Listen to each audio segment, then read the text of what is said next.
l'églantier ou le rosier sauvage que l'on appelle Rosa canina. Comme la nature fait très bien les choses, elle nous permet de profiter de ce buisson d'églantier, de ses fruits surtout, que l'on appelle les cynorrhodons, et qui sont des pare-feux aux infections. Alors, c'est vrai que c'est le grand remède de l'immunité et de la sphère ORL en particulier, aussi bien pour les affections chroniques finalement que aiguës, hein. C'est par exemple le remède des enfants et des adultes qui disent tout le temps tomber malade. Au printemps, on utilise souvent les bourgeons dans le cas de la gémothérapie. Alors, chez les enfants, il servira aux rhinopharyngites, par exemple, aux amygdalites ou aux otites. Vraiment les enfants qui sont toujours patraques. Comme c'est un bouclier immunitaire, il servira également pour les cas d'herpès, d'inflammation à répétition, des affections chroniques, hein. Au système ORL aussi, hein, trachéite, pharyngite, amygdalite, rhume, les frileux aussi, hein. C'est vraiment parfait pour tout ce genre d'affections. Et au niveau ostéo-articulaire, il est aussi très intéressant, notamment pour les rhumatismes inflammatoires. Le bourgeon est aussi très intéressant pour parfaire en fait aux soins ostéoporose et puis notamment en cas de décalcification. Au niveau hormonal aussi, il n'est pas désintéressant, il régule en fait la thyroïde.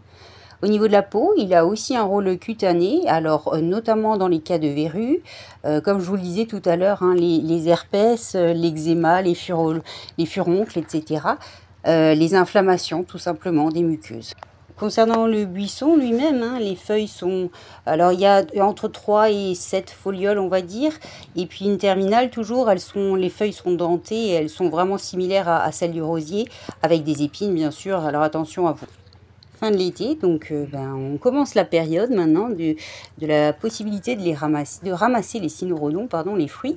Donc ils ont effectivement déjà une belle taille et puis alors tous ne sont pas complètement rouges ou oranges, auquel cas vous attendez encore quelques jours hein, avant d'en faire éventuellement une cueillette. Ils peuvent être séchés. Alors, ils peuvent être mangés crus, tout simplement. On les ouvre, et crus à même. Il faut juste faire attention hein, aux akènes et aux poils qui peuvent être irritants hein, au niveau de la bouche. Alors, bien sûr, on les prépare hein, pour cela. Bien sûr aussi, consommables absolument en tisane. C'est-à-dire qu'en gros, vous les ouvrez, vous les videz, et puis en les écrasant un petit peu, hein, ils vont développer cette vitamine C. On peut évidemment les faire sécher à la façon des cranberries qui sont également des fruits très riches en vitamine C.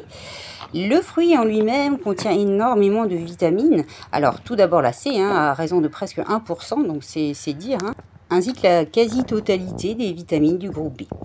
Alors voilà, ici vous avez donc le fruit que j'ai coupé en deux avec mes dents, hein, pour vous montrer à quel point il n'y a absolument aucun risque.